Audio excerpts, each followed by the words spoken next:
ustedes. Mi nombre es Carlos Miguel Hernández Vilchis. Estudio en la institución de CETBA Cuernavaca.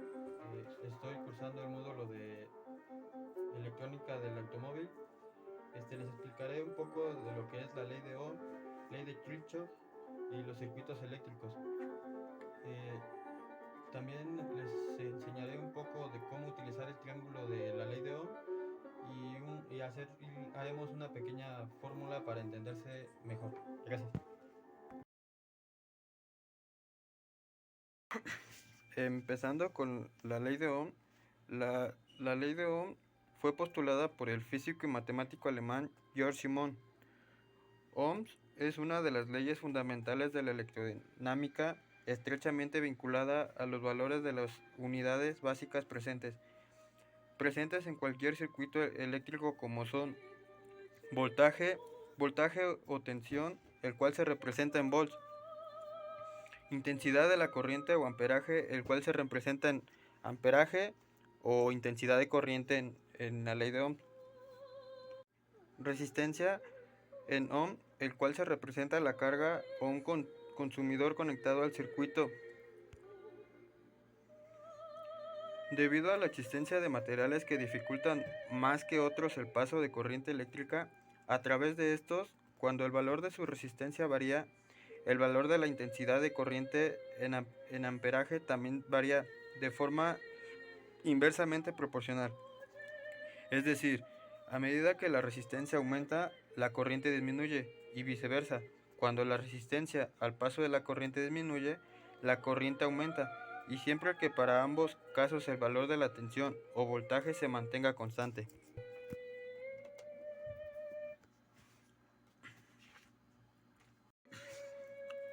Dicho lo anterior, se puede representar matemáticamente con una fórmula que les explicaría un poquito más adelante. Primero déjenme explicarles un poco sobre el triángulo de la ley de Ohm. El triángulo de la ley de Ohm les ayudará, les facilitaría, el triángulo de la ley de Ohm, les facilitaría el contestar, el resolver rápido la fórmula. El triángulo de la ley de Ohm se divide en tres partes: por voltaje, intensidad de corriente y resistencia. Voltaje es igual a intensidad por resistencia. La intensidad es igual a voltaje por resistencia y la resistencia es igual a voltaje por intensidad.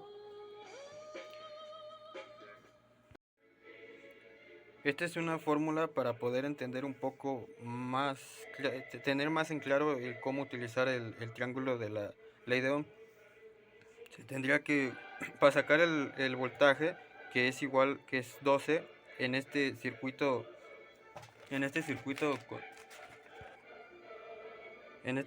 en serie, 12 es el voltaje. La resistencia tendría tres resistencias, que su capacidad es de 30, 20 y 10 ohms. Sí, para sacar el amperaje, la intensidad de amperaje, se tendría que hacer un pequeño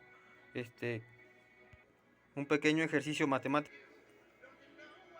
La resistencia 1 se sumaría por la resistencia 2 más la resistencia 3, teniendo el resultado de las tres resistencias.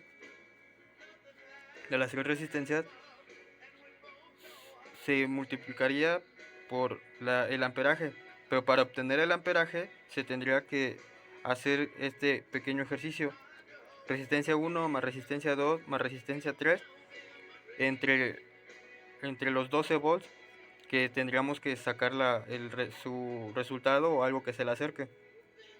12 volts entre 65 sería 0.18. 0.18 es el amperaje de las resistencias.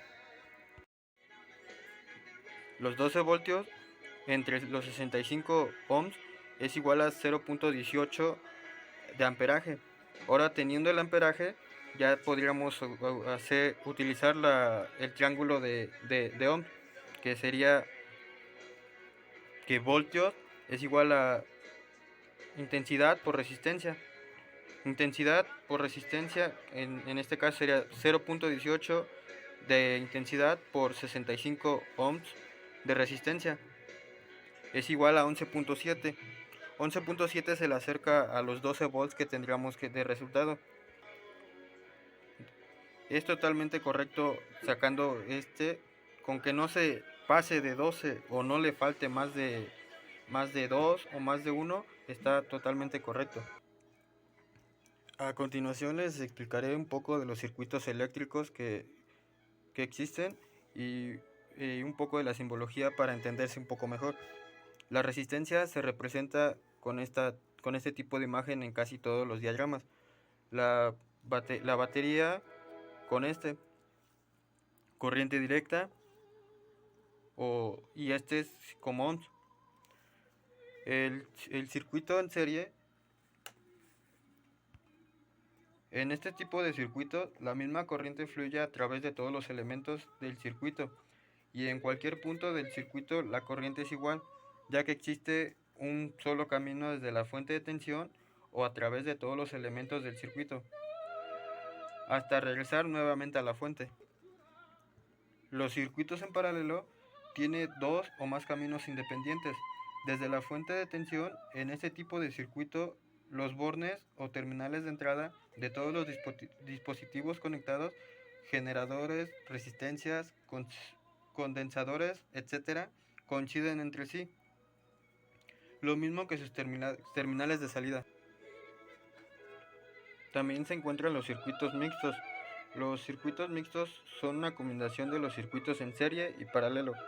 Este tipo de circuitos tienen una hibridación, ya que contiene un arreglo en serie y uno en paralelo dentro del mismo circuito. En los circuitos mixtos influyen los efectos tanto de los circuitos en paralelo como el de los de serie, por lo que en cada caso habrá que interpretar su funcionamiento.